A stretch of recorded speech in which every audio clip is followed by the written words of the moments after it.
we have a lot of questions unanswered.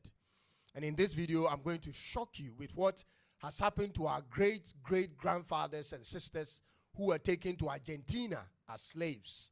If we, the black people, ever learned anything or understood how the world has treated us over the years, we would be more concerned about building our own continent and staying right here than looking for visas to overseas. This country, Argentina, that you love and support in football, has done more damage to our forefathers than many of the European countries. And I'm going to break it down and prove it to you every step of the way. Make sure to fact check me if you doubt. And also make sure to subscribe and click on the bell to see all of my videos. Let's get into it.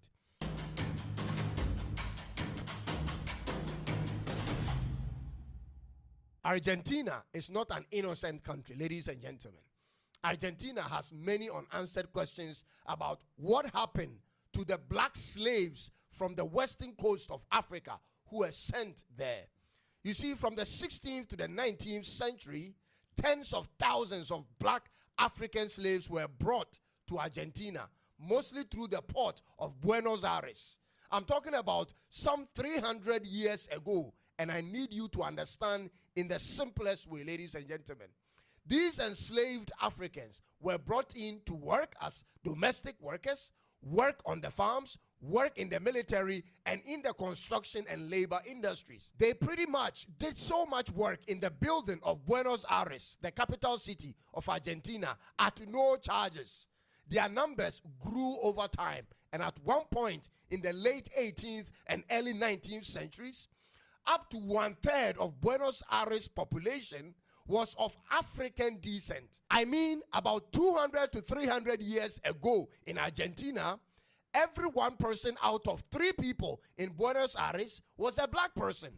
But today in 2025, approximately less than 2% of the population in Buenos Aires identify as black. From 30% some 200 plus years ago to now less than 2%. What happened? Where did the black people who built Buenos Aires disappear to? Argentina, what did you do with them? Ladies and gentlemen, this is what my research work got me. And like I said earlier, you have to fact check me if you doubt. But when you find me credible, you have to subscribe and click on the notification bell. Now, 2 major initiatives happened in Argentina that significantly reduced the population of the black slaves at the time. Number 1, from 1810 to 1818, the Argentinians went into a war with Spain for their independence. It was called the Argentinian Independence War. And guess who the leadership of Argentina drafted to fight in that war? Ladies and gentlemen, they drafted all the black slaves, particularly the black male slaves. The war went on for about 6 years straight, and in that time, most of the male black slaves were at the forefront of the war, and they died. It was mandatory for all black male slaves to fight in this war. Tens of thousands of them died fighting for Argentina. The very freedom the people of Argentina have today was given them through the shed blood of our ancestors. But the Argentinians never talk about it. They never show it in any of their independence stories, ladies and gentlemen. They just erased it. Then right after that war was the Paraguayan War from 1864 to 1870. Argentina joined forces with its allies, Brazil and Uruguay, to fight off the Paraguay country from its ambition to take over navigation routes and territories. Here again, the remnants of black slaves were put at the forefront, and thousands died in that war.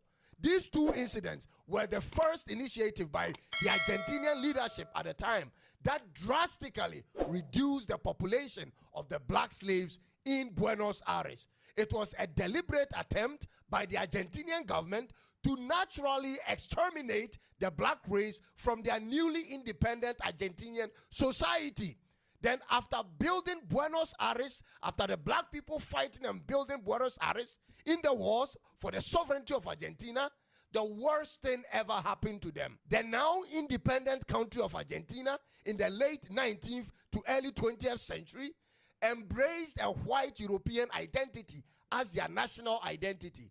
They simply pulled out an eraser and wiped out the black identity as an identifier in the new Argentina society. Ladies and gentlemen, in the 1887 census of Argentina, they excluded black from the options as an identifier.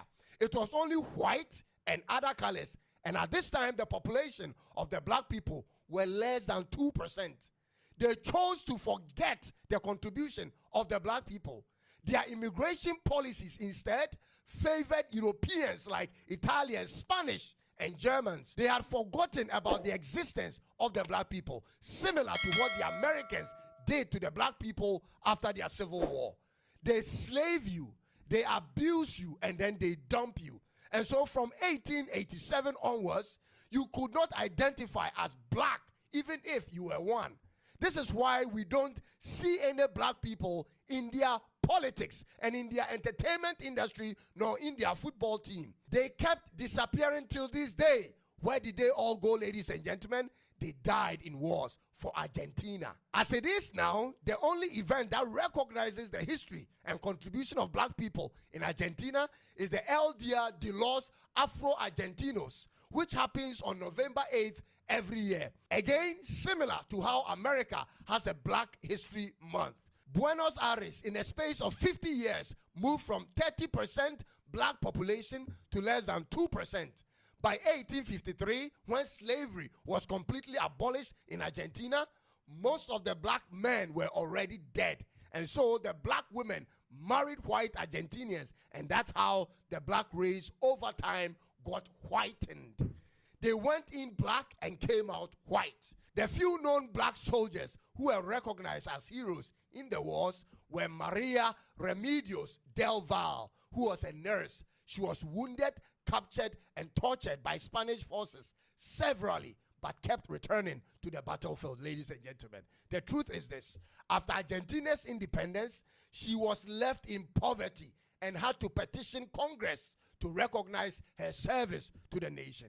Does this story sound similar, ladies and gentlemen? The other soldier is Pedro Pablo Morales, who was a sergeant major. Antonio Ruiz is another recognized black soldier who was executed in 1824 as a prisoner of war for refusing to raise the flag of the Spanish people. And finally, Colonel Jose Maria Morales. They fought and laid down their lives for the freedom of Argentina. The rest of the black men, ladies and gentlemen, who still found it difficult to survive in Argentina, had to leave to Brazil and other parts of Southern America. They weren't appreciated. This is the story behind why you don't see black faces in Argentinian events. For some people, they didn't even know black slaves were once upon a time a vibrant race in Argentina. Ladies and gentlemen, we cannot change history, but we can make one. The black race has proven to be a builder and a fighter, whether as slaves or free men. We have to use that ability to build and fight for ourselves at this point. We have a continent to build, and we have the resources needed, ladies and gentlemen. What we need is people who love this land and its people. We need such patriots to fill in positions and lead the way. Our story has been truncated in the last 400 years. We were captured, dispersed, abused over that period, but now a new generation is coming. This generation will build Africa. The old generation must make room for the new, ladies and gentlemen. We don't need a Paul Biya sitting as president over the years for 40 years plus. We don't need that. Al-Hassan Ouattara as president for 15 years and Museveni as president for 40 years. We don't need that.